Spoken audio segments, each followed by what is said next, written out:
Welcome back to another episode of Reconsider, Read Some Literature with Jade and Antoinette. We are so excited to be back. We hope you all enjoy chapters 1 and 2. Just a little setup, just a little sprinkling, just a little amuse-bouche to what we have coming for the rest of this season. What is this? Book club. Book club. Sponsored by Crown Royal. So, shall we get into the plot, Antoinette? How are you doing, Antoinette? Are you well? I'm wonderful. Just had a little sip of Crown. I finished mine, actually.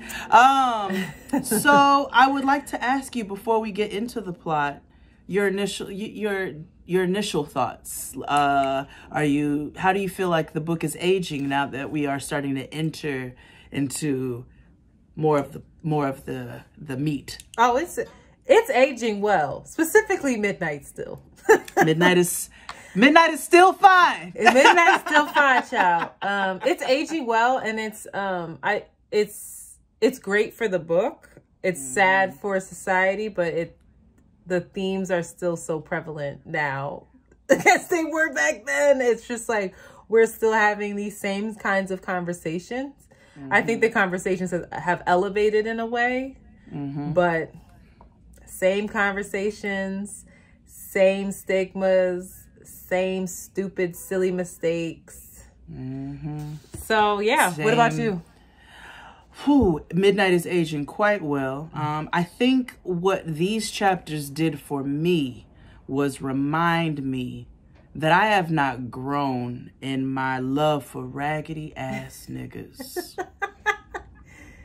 Midnight's not raggedy though. He's not raggedy in his soul, but just, externally. He don't sound too raggedy externally either, girl. No, I just, I love me a nigga, and I realized like that hasn't changed even with age. I thought maybe that things might have evolved in that area, but as I've come to realize, you had to my read this pussy book too was thumping. You had to read this book too to know that, because I could have told you. I could have told you that, girl. Anyway. I've discovered these themes, but it just reiterated it, Antoinette. However, okay, so we got a plot to get into. Let's get into the plot quickly, because there isn't that much that happened, but it was packed with some more character development. First things first, Winter is determined to get back to Brooklyn, so she sneaks on back to Brooklyn and doing her, same old kind of stuff that she used to do. She's getting her hair done. She's with her homegirls talking trash about other women. She's going to the club. She's running into Midnight at the club. She's dancing on his homeboys to get him jealous. Santiago gets word that her ass is in Brooklyn, and he's like, "True. Midnight, bring her home." And now to Long Island. What else happens? She has some conversations that we'll get into with her mom when she gets home, which are very telling. And then she gets a call from Midnight, and he's like, "I'm on my way. You don't ask any questions. Your father told me to come get you and the girls." So come to find out, her mother, who earlier had went off on Santiago about, "I'm supposed to have my Benz today. I want my fucking car now. I can't take Long Island either." She's basically throwing the same tantrum that Winter throws. And her and Santiago leave to go get this woman a car. Yes. Then her mom ends up shot in the face due to something. We don't know what, but obviously there's a war brewing, starting up, which is why Santiago moved his family where he moved them. We then realized that Santiago has demanded that Winter and siblings stay with Midnight for 3 days in a hotel. And so we get some more insight into Midnight, or where his head is, into Winter, where her head is and where it's not. And yeah, and then that's it. Takes her home. She has a conversation with her dad around what happened. And That's really all the plot. Mom is okay. Mom has not died. Mom will be coming home at the end of the week, but obviously will be, have scarring and things of that nature and will need serious rehabilitation. That's where we're at. That is where we're at. So that is the plot. Thank you for joining us for another episode of Reconsider, Read Some Literature.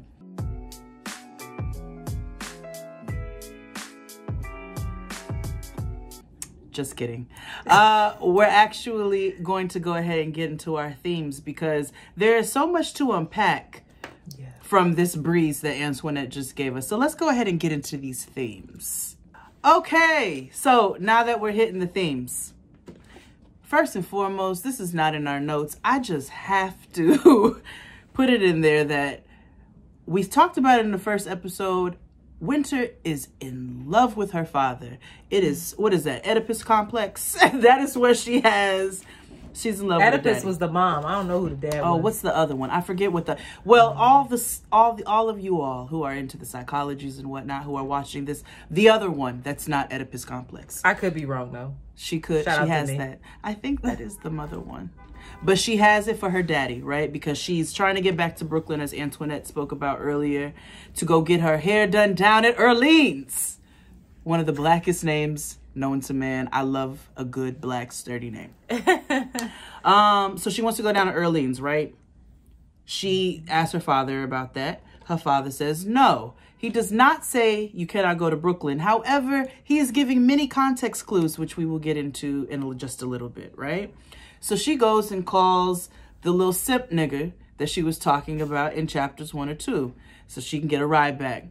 Starts going into how she can give him head or some ass. That exchange. That exchange, honey, that transaction. Don't skip over that though, because that's an important part of her saying her literally in a 16-year-old brain saying, all right, let me figure out what I got to give him in order to get enough from him, but I don't want to give him too much, yada, yada, yada. And that just made me, again, not to plug coattails, but think about Donna's tale of we fuck our husbands to get what we want. We trick all the time. And I'm just, wow.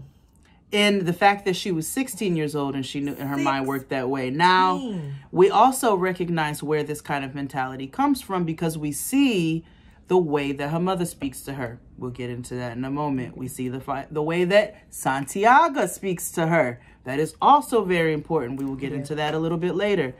But that is her way, right? So she's very transactional in that way. She speaks about that in that way. First thing we want to really, really get into. We have a character that's introduced by the name of Tasia. Tasia was reported to Winter as soon as she arrived back in Brooklyn that this is the bitch who's messing with Midnight. Okay? So she's down at the Erlene's getting her hair done, and Tasia walks in. And when she finds out who Tasia is, she immediately starts sizing her up and minimizing who she is, down to her only having 10-carat earrings or basic off-the-rack clothing and things like that. A comparison because of her own insecurity. But also women do this. Also, I know women, and possibly me, who have and not honest. like hated on a woman. I won't diss a woman because I don't have fly shit like that, but have immediately I hear somebody's talking to somebody, what I do, go right to the Instagram. Let me size up. Let me see what she looking like. And especially like an ex. Let me see the new chick. I want to see. Oh, she ain't better than me, whatever. Like it's so, and that's toxic. No, you're right. It is toxic, but it is habits that we have to check that manifest in different ways, right? Because aside from we need to build each other up as women, we don't need to get into that right now. We already know that. Why is your first reaction? Not only do I need to check this bitch, but I need to figure out how I'm better than her. And the only way I figure out how I'm better than her is based off of how she looks versus how I look. Yep, how she's presenting. But then we'll look at men and be like, you need to love me for me. I'm not just a body. But then we exhibit the same patterns, but I'll shut up. Yeah.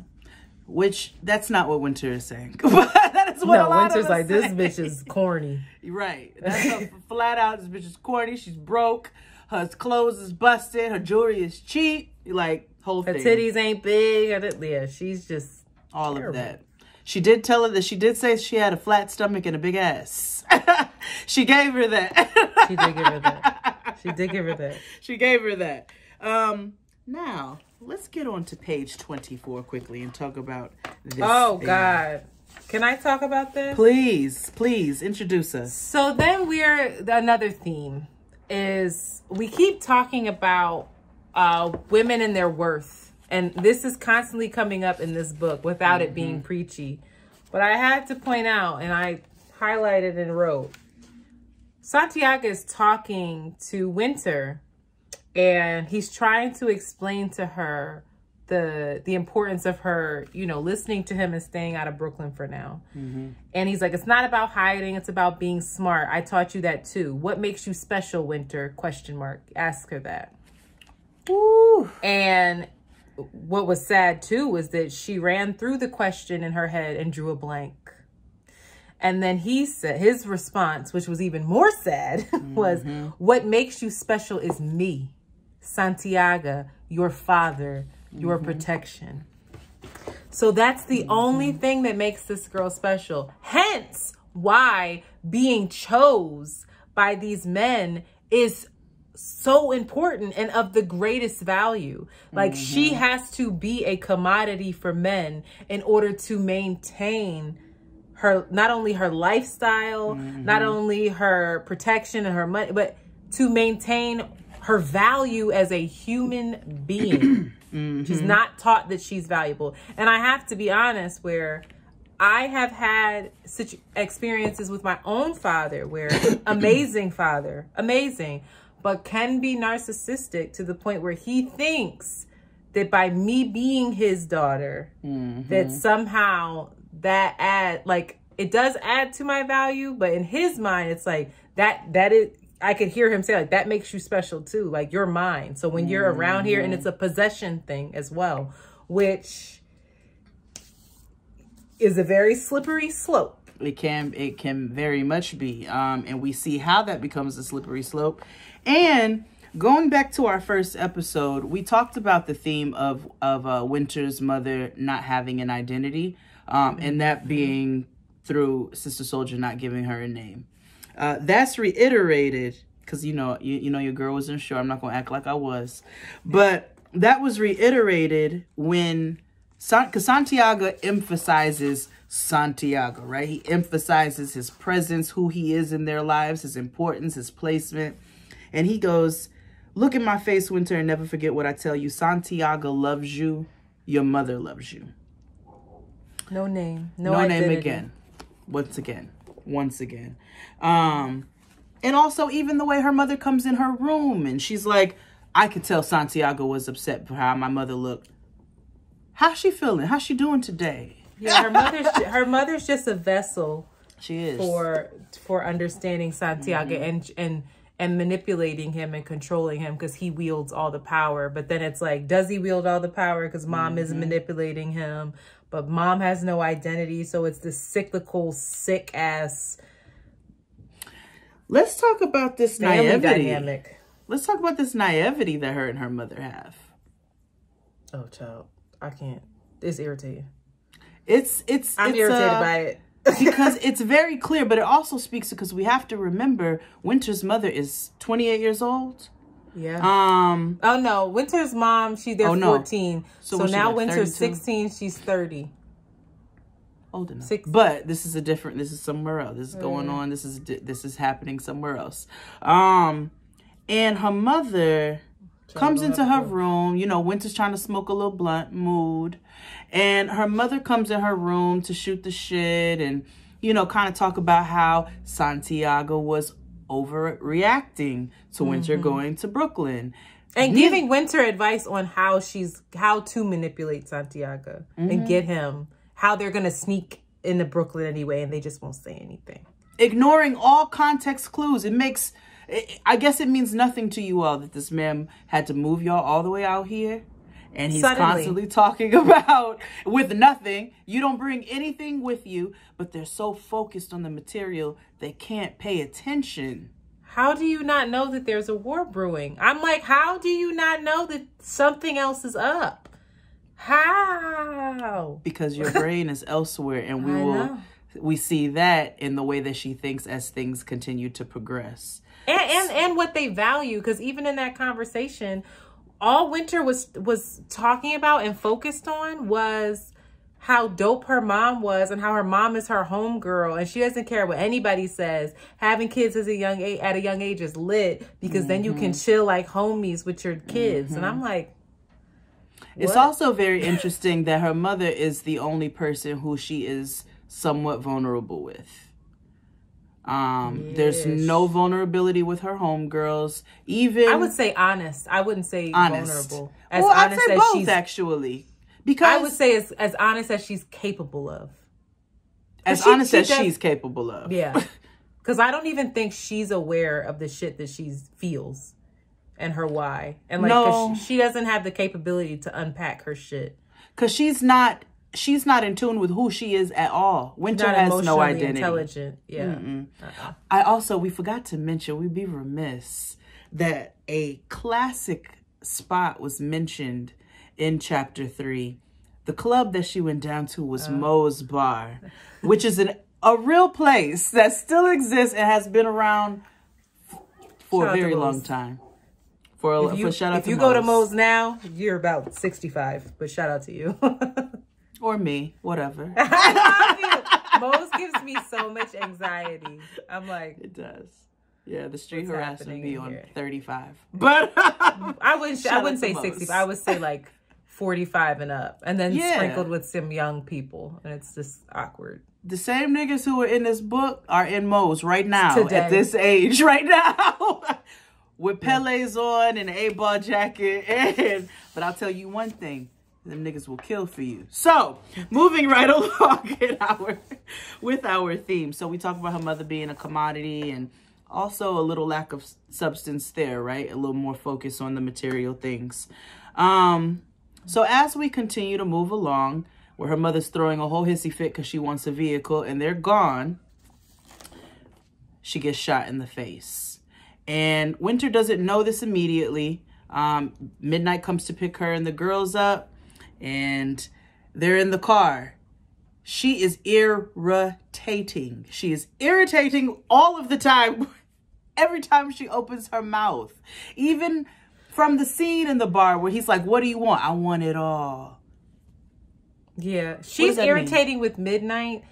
Mostly because she doesn't know how to relate to him, because she doesn't understand him, because he's not like these other men who's they're just so easily impressed with how she looks. So she uses what she knows. She doesn't even know how to be. So in order to get his attention, because her just being doesn't, the only way she can do that is to resort back to being a little kid and being annoying, so that it's like poking. She's just poking at him. And she thinks it's cute because she's cute, and really he's disgusted.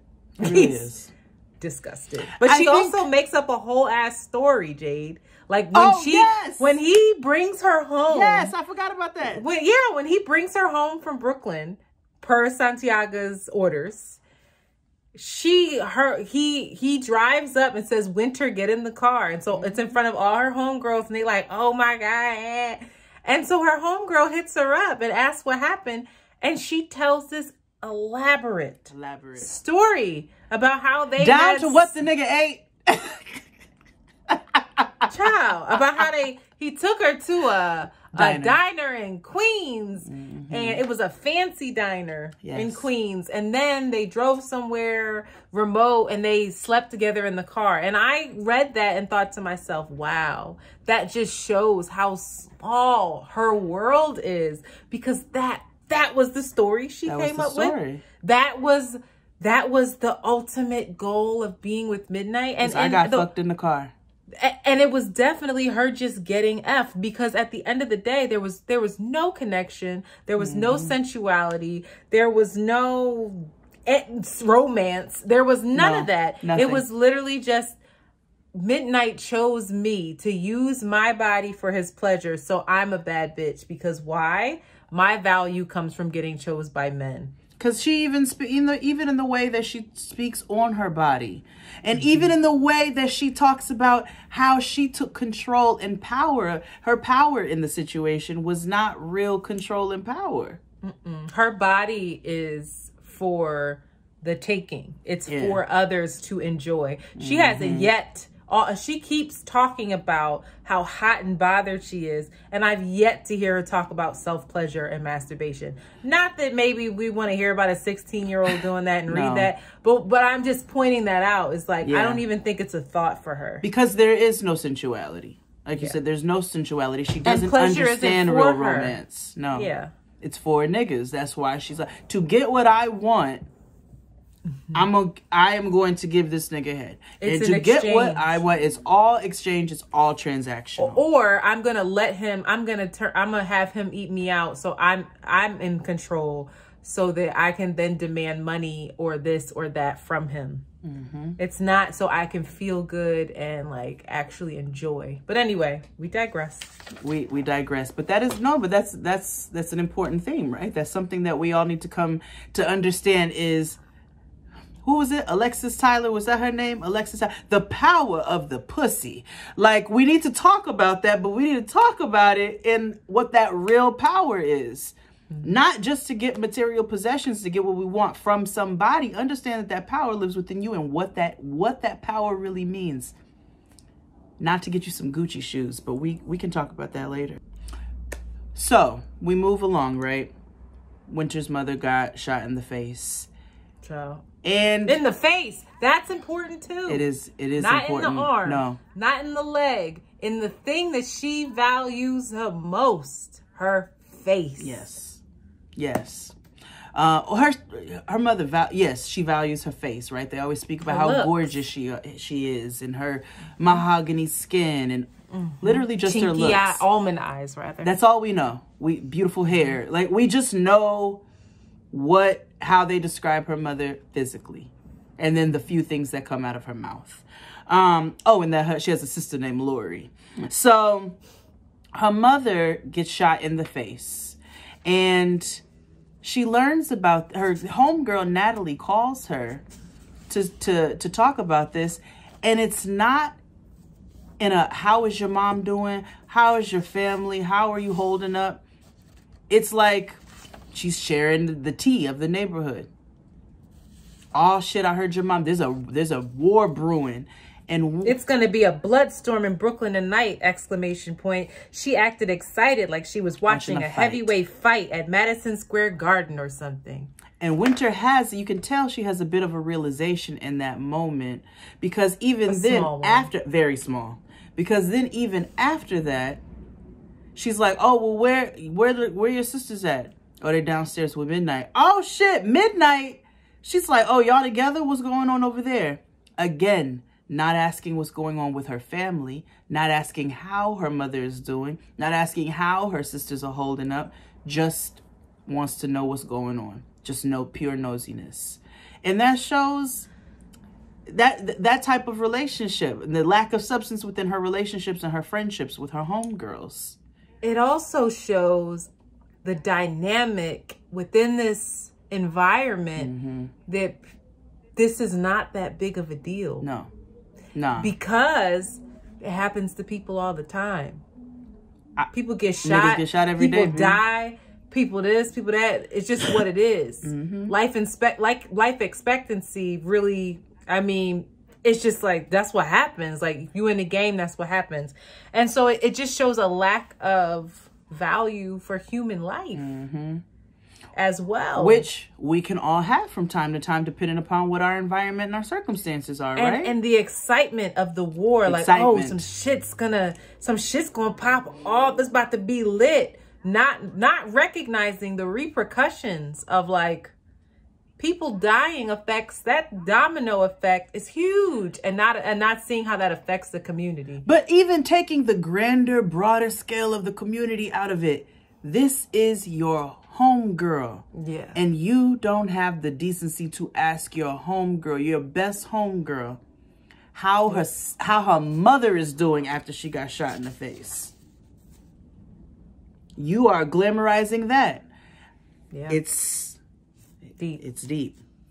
What we got next? Moving right along. So that was... We also have Sister Souljah. Oh, yes. Sister Souljah is the writer of the book, but she's written herself into the book. Yes. As this phantom character that's like on the radio waves that Midnight loves to listen to. Yes. And Sister Souljah is all about the people, the community. And, you know, I'm not hating on the drug dealers because I understand why you're doing what you're doing. Your back is up against the wall, but brothers, we got to find another way because it's actually ruining our community. Look what crack is doing, yada, yada, Which yada. was We're going to have a meetup to discuss. An interesting speech that was happening on that radio in the midst of all of this. With Midnight specifically. Right.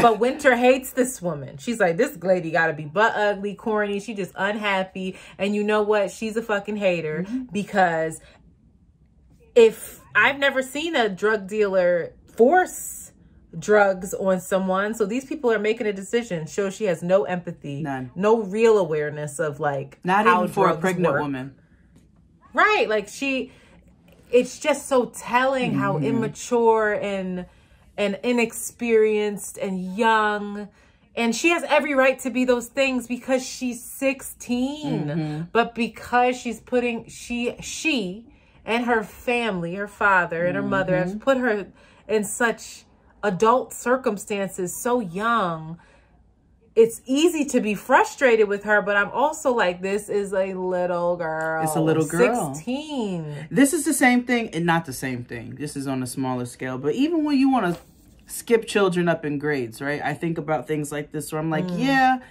they have a lot of smarts, but there's still that social and emotional intelligence that they have to learn in socializing with other children.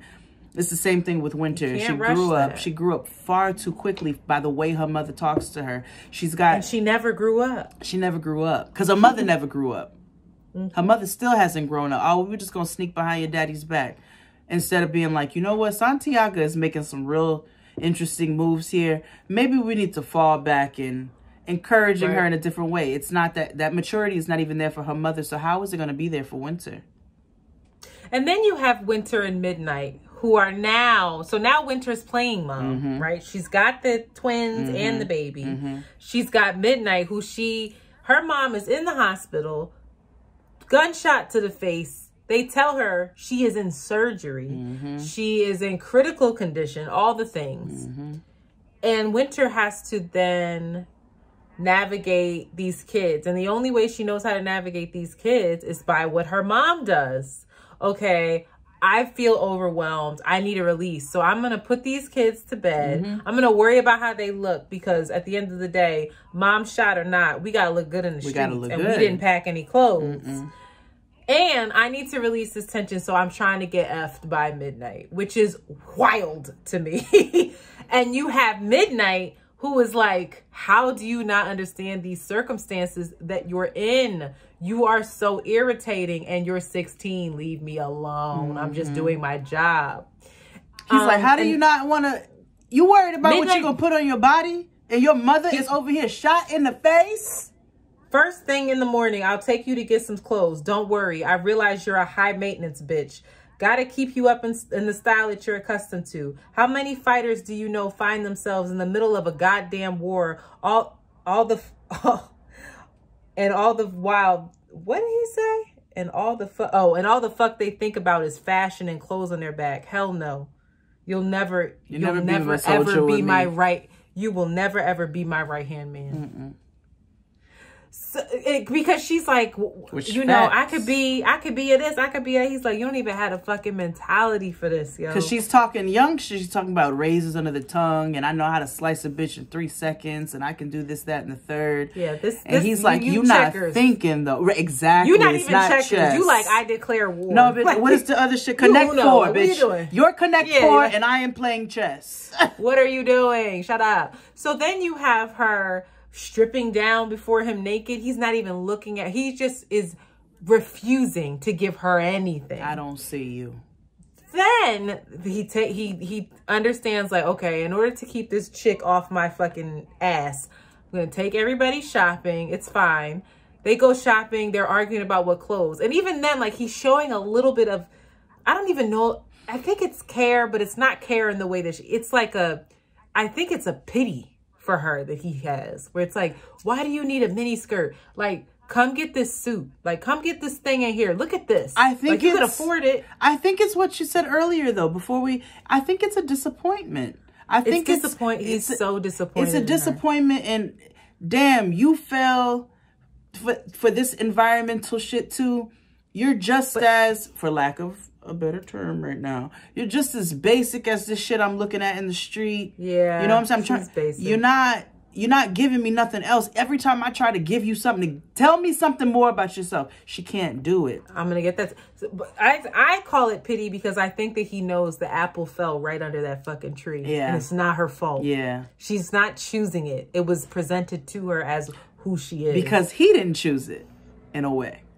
Right. Which is, we're going to get into that. So then you have them back in the hotel, and she's again trying him, poking at him. He's like, yo, what do you do with yourself? Like, do something with yourself. She's like, dude. And she said that it was wild to me. He said, why don't you do something with yourself? And it says, I glanced up towards the mirror to check my appearance. I look good to me. So I asked something like, what? The only thing you know how to do is to look at yourself. Good. Like, it's nothing but, and that, again, just a little foreshadowing. Stretch. Just a little foreshadowing. The fucking Santiago says later on, you know your mother's conceited. Where does that come from? Where does this mentality come from? Everything. The apple fell under the tree. Even when they move, you don't have to take nothing with you. That's not a red flag for you all? No, because he came and said, don't you worry. I'm going to buy you all new fly shit. I'm going to deck you all out. You don't have to worry about no old shit. So immediately all of the things that we should be thinking goes right on out the window because we're focused on these very tangible things that make us who we are. Then you have Midnight further saying, like, what's the last book you read? The Coldest What do you want Winter to be Ever. when you grow? Right. Well, what do you want to be when you grow up? Like, who the fuck are you? Do you even know? And then he's like, you know what? Go in that fucking bag and get a book. Get a book or a tape. Do something with yourself. And the books that Midnight has: The Art of War, Wretched of the Earth, and the Judas Factor. The tapes. Sade, I'll be sure. Stephanie Mills, and Vogue, nigga. Blackstreet. And Winter, of course, is like, I'm not about to read no fucking book. And she was like, not even to impress this dude who I'm all hot and bothered and want. I'm not even reading a book for you. No. So she gets a tape. And of course, it's I'll Be Sure, which is probably the most basic of the bunch. And then you can't sing. Goes to sleep. Yep. And it's just so like Winter. She could maybe have gotten it if she was like, you know what, this is some. What is this? What's some new shit? She doesn't even but she doesn't even grasp the concept of, because like, she's so fucking arrogant too. She's arrogant and she's narrow-minded. Oh. She's narrow-minded, but again, her family reiterates the same message to her over and over and over again. So she's programmed. So we go to where Midnight takes her and the girls back to the house. Santiago's called for them to come back. He tells them he's going to be there ready for them when they get there. Santiago is having a conversation with Winter. Doesn't really go into the details, but he does reiterate how she needs to speak to her mother when she sees her. The reaction he doesn't want her to have because your mother is conceited, so we don't want to make her feel worse about her looks. Doesn't ask about her spirit. Doesn't talk about her spirit. There's none of that. Doesn't ask about the kids. Doesn't ask about the children. Do they even know? Oh, no. Well, he lied. He lied to the kids and said mom's on a vacation. Right. So they're not really going to be concerned about anything. But he goes, I have something that's going to make your mother feel better. I'm not going to tell you where my mind immediately went.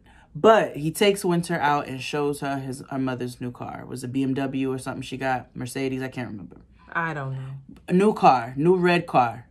And he's like... New red car she can't drive because half her face is off. Because it's off. So Winter starts thinking to herself, ooh, all of the things I can do with this car. I can go back to, I can drive around. I'm going to make such and so jealous. This nigga's going to want to eat my pussy. This nigga's going to want to do this. I'm going to be the flyer. Who's going to turn me down in this car? Now, and then the first Am I going to have to babysit the kids if mama's sick? That's the first thought she had about her mother. Am I going to be my mother's chauffeur?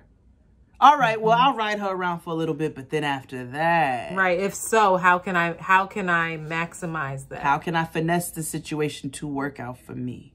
Still not thinking about her mother's well-being and how she's going to feel. Not even asking any medical questions, just nothing. And Santiago, again, takes the same theme that they've been reiterating to her. I don't want you, because she starts asking a lot of questions about Midnight, right? He goes into how Midnight has no family, and Midnight is doing this because Midnight got locked up and had to run in with the law, and he can't get a regular job.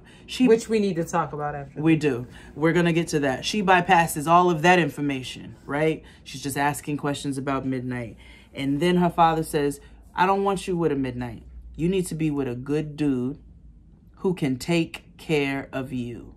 An engineer, an attorney, a doctor. It just needs to be somebody who can take care of you. So it's the other side. Go to Atlanta, find me a rapper, buy me a booty, maybe star in a movie. Which, buy you a booty, there's no shame in you. Do what you want.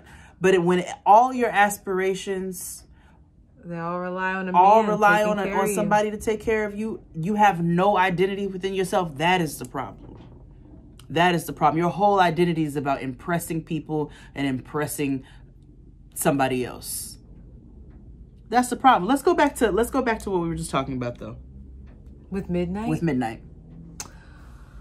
This gives us these chapters really give us a lot on Midnight and how Midnight is not in the game for the same reasons that Santiago is in the game. It doesn't appear. No. Santiago is in the game to be the fucking man. Mm-hmm. He's in the game to win, to floss, to all that. Mm-hmm. Midnight is in the game seemingly because he got caught up, jammed up by the police, where he couldn't get a job after some we don't know what, something happened in his younger years, which is, he's only 22 now, so he had to have been young. A teenager. Right. And he has no family, so he's come from the streets, raised by the streets, incredibly disciplined, highly intelligent, but also obviously trying to flip this shit into something else. Like, he is not, he said to Winter many times, like, I have a plan. I ain't trying. What's your plan? Because this is not my plan. So he's working towards something else. I'm working towards something else. This is not, I'm not in this shit to be in this shit forever for the glory of it, for however long it lasts, because we all know it doesn't last. I don't want to be the king. You know, Marlo was like, you know, I get to wear the, Marlo in The Wire, I get to wear the crown. They're like, yeah, that comes with a heavy price. He was like, but I fucking wore the crown. That's not Midnight. No. Midnight is Stringer.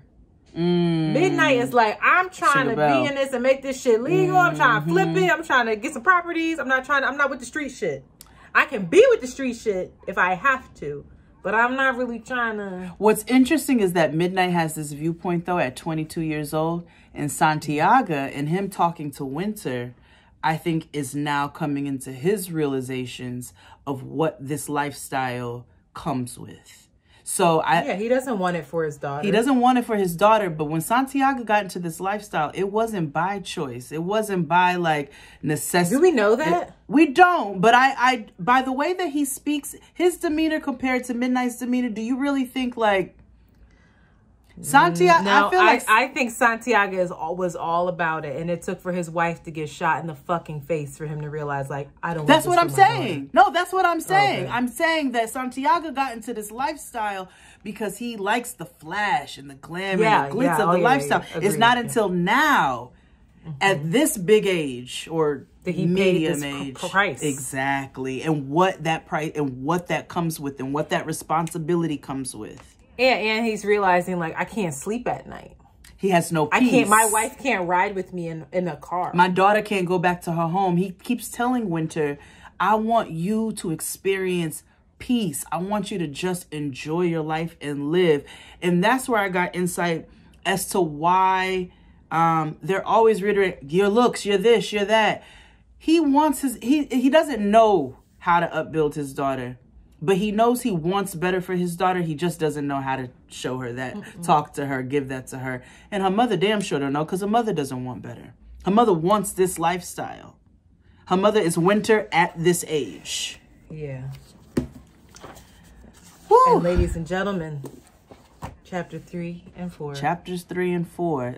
Jam-packed. Not with plot.